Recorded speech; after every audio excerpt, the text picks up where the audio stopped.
dossier vérité de Oser le changement, numéro spécial, décryptage du dernier tract de M. Morin. Nous vous proposons ce dossier vérité parce qu'au sein d'Oser le changement, nous avons entrepris une démarche de vérité. Notre vision est radicalement différente de celle de M. Morin, qui a été l'artisan du déclin de notre ville et de son attractivité. Notre programme a été construit avec vous. Nous vous proposons une gouvernance nouvelle, symbolisée par un duo qui incarne l'ouverture et qui représente un souffle de fraîcheur pour notre ville.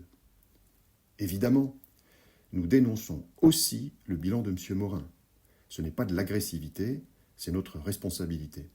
Si les affaires étaient bien gérées à Jouy, de façon transparente, si les réalisations du maire ne s'inscrivaient pas dans une vision contraire à la nôtre, serait-il nécessaire de proposer une autre voie ? Face à nous, Génération Jouy utilise d'autres armes. D'abord, le maire est en déni manifeste de son bilan. Il se défausse systématiquement sur sa prédécesseuse. On imagine d'ailleurs que cela ne doit pas faire très plaisir à Madame Aubert, qui lui a cédé sa place. Ensuite, le maire multiplie les contre-vérités et les dissimulations. C'est ce que nous vous avons montré, preuve à l'appui, dans nos 6 dossiers vérités. Et croyez-nous, il y avait de la matière pour en écrire bien d'autres. Entre parenthèses, on a pris le parti d'écrire contre-vérité parce que c'est moins brutal. Mais une contre-vérité, ce n'est rien d'autre qu'un mensonge. Enfin, M. Morin a entrepris une véritable fuite en avant en multipliant les promesses qui sont, pour certaines, en contradiction complète avec les documents et contrats qu'il a lui-même signés. Venons-en donc à son dernier tract, où M. Morin repousse les limites de l'exercice. Jugez plutôt. Premier sujet, le permis franco-suisse. M. Morin persiste et signe. Il nous écrit qu'il n'a pas pu signer ce permis ayant été nommé délégué à l'urbanisme en mai 2020. Cette remarque est très juste, mais peut-être pas très judicieuse. Bon, au moins, cela confirme le déni. Ce n'est pas M. Morin, c'est Mme Aubert qui est coupable de l'avoir signé. Peut-être même M. Bélier, tant qu'on y pense.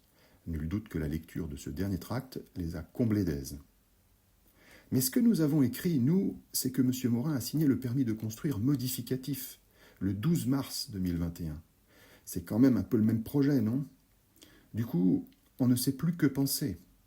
On en vient même à se demander si, quand il a signé le document, il était vraiment présent. Oui, après tout, que se passait-il vraiment dans sa tête ce jour-là ? Et tant qu'on est à se poser des questions, que se passe-t-il vraiment dans sa tête aujourd'hui ? Poursuivons, ça vaut le coup. Le duo.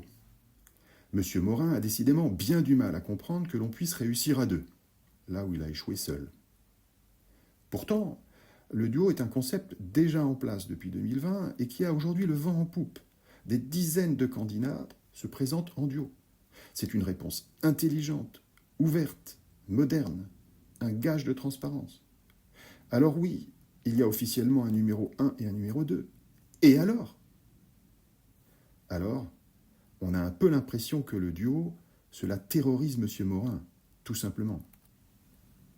On continue. 3e sujet dans le tract, le dossier Solia.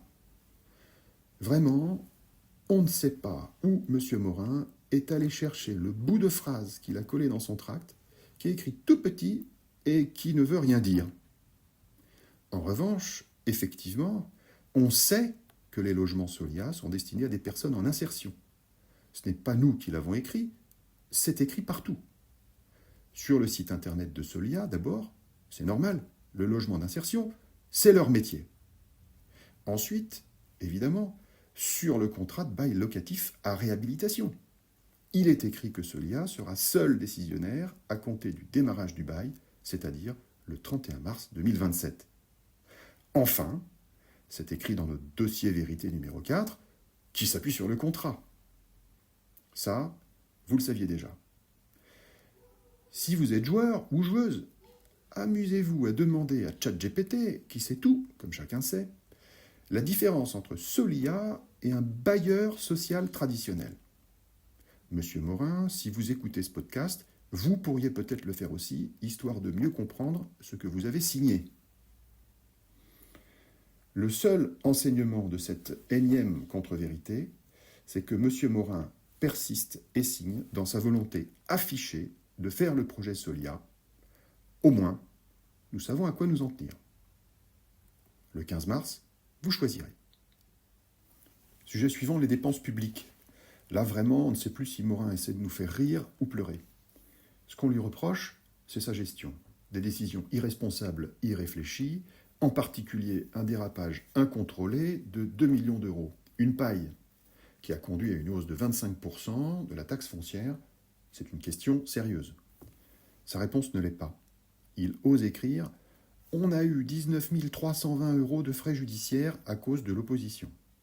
Tiens, il n'a pas indiqué les centimes. Question. Monsieur Morin a-t-il écrit ce tract dans un moment de solitude? C'est dangereux la solitude quand on est au pouvoir. Là, nous lançons un appel à son équipe. Quelqu'un a-t-il aidé Monsieur Morin à écrire cela? Nous espérons que non. Quel manque de respect pour les Jovassiens. L'argumentaire du maire sur le data center est lui aussi caractéristique de son schéma de pensée.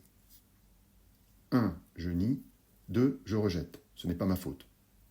Mais ce que l'on attend d'un maire, c'est autre chose. Pas de se cacher derrière des excuses bon marché. Un maire, cela se bat, cela use de sa capacité d'influence et cela obtient des résultats. Il était non seulement contractuellement possible, mais aussi tout simplement possible de faire évoluer le dossier du data center dans le bon sens. Extrait suivant, les arbres. On voulait parler d'arbres, et l'argument proposé par M. Morin ne dépasse pas les pâquerettes. Ce qui nous intéresse, c'est la vision, la politique, la gouvernance pour les décisions. Comment les décisions d'abattage ont-elles été prises? Avec quelle participation des citoyens? La dernière partie du tract présente une série de délibérations qui, citées hors contexte, n'ont aucun sens. Prenons-en une au hasard. La délibération sur la crèche du parc de Diane. Bien sûr que l'opposition n'a pas signé les projets fumeux qui vont tous dans le sens du désengagement du groupe scolaire et de la cession des logements communaux à l'organisme Solia. Mais ce qui nous frappe, c'est encore une fois le déni dont fait preuve M. Morin vis-à-vis du duo. Toujours, il attaque la tête de liste, sans toutefois nommer Jean-Paul Rigal. Jamais il ne mentionne Daniela Hortensiquin, qui, pourtant, comme Jean-Paul Rigal, a voté les mêmes délibérations et qui, comme lui, a argumenté les raisons de ses votes à chaque fois, en insistant pour qu'elles soient mentionnées dans les PV des conseils municipaux, dans l'objectif que personne ne puisse plus tard inventer à des fins électorales sa propre compréhension de ses propres motivations, comme le fait aujourd'hui M. Morin. À ce déni du duo, on peut imaginer deux explications. La première, c'est que le duo, c'est tout simplement l'une des raisons pour lesquelles M. Morin pourrait perdre cette élection. Jouy a trop souffert de décisions prises dans la solitude de son bureau. La deuxième, c'est peut-être simplement une forme de misogynie, plus ou moins consciente. En tout cas, quelle que soit l'explication, ce n'est pas glorieux. Notre conclusion, c'est que le dernier tract de M. Morin relève de la fuite en avant.